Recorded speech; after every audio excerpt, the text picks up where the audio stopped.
Monsieur le Président, chers collègues, permettez-nous de dire quelques mots supplémentaires en ce qui concerne les lignes budgétaires liées à l'écologie.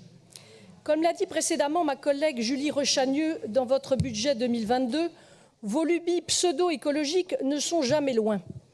Ainsi, dès votre introduction, vous affichez comme ambition centrale de bâtir une région éco-responsable. Formule habile pour mieux dissimuler votre volonté de soumettre tous les néo-aquitains à une véritable dictature verte au quotidien. Sortie des énergies fossiles, éco-conditionnalité des aides régionales, développement à tout va de l'économie circulaire, production massive d'énergie renouvelable, subventions à des associations écolo-bobos, le futur prôné par la majorité socialiste sera tout écologiste ou ne sera pas. D'ailleurs, vous le revendiquez vous-même. Néo-Terra sera la matrice et le fil conducteur de toutes les actions de la région. Le pire est donc à venir. Nous subissons déjà un pass vaccinal. Qui sait si demain vous n'allez pas nous imposer, comme le proposent certains, un pass climatique ou écologique. Bien entendu, loin de nous l'idée de ne pas vouloir préserver notre littoral, nos espaces naturels, nos paysages somptueux, ou d'être insensible à l'évolution de la biodiversité. Mais c'est votre philosophie coercitive et brutale en la matière que nous condamnons. Vos solutions hors sol, votre apologie permanente des énergies dites renouvelables, même quand il s'agit d'aberrations écologiques, comme le parc photovoltaïque de Socat. Ces énergies renouvelables, parlons-en.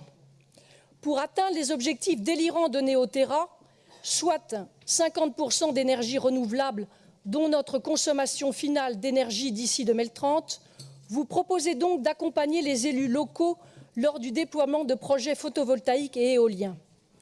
Et comme les zones artificialisées de la région ne suffiront pas pour atteindre vos objectifs en la matière, vous prônez ouvertement, je vous cite, l'installation de centrales photovoltaïques au sol, situées en dehors des espaces artificialisés. Les masques tombent. Vous avez bel et bien l'intention d'en installer partout et ainsi de saccager durablement nos paysages. Et tout cela aux frais du contribuable, puisque le photovoltaïque comme l'éolien, nullement rentables, sont grassement subventionnés par l'État et les régions, et ce sont les consommateurs qui en paient le prix via leur facture d'électricité sous la forme de la CSPE, la contribution au service public de l'électricité. Doit-on vous rappeler que dans un rapport sur le soutien aux énergies renouvelables datant de 2018, la Cour des comptes elle-même alertait sur leurs coûts considérables.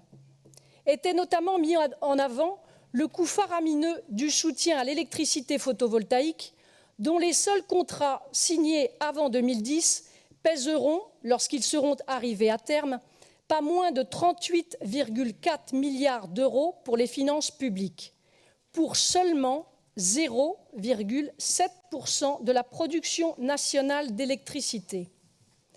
Quant au contrat de l'éolien, il coûte 40,7 milliards d'euros en 20 ans, pour à peine 2% de la production française. Une transition énergétique raisonnable, grâce au développement de la géothermie et de la filière hydrogène, aurait tout notre soutien. Mais votre transition à marche forcée, à travers le déploiement de l'éolien et du photovoltaïque à outrance, et qui n'a d'écologique que le nom, fera l'objet d'une opposition résolue de notre groupe. Vous l'aurez compris, nous ne pouvons pas vous suivre dans un budget qui nous soumet à de telles arnaques écologiques aux frais du contribuable. Je vous remercie.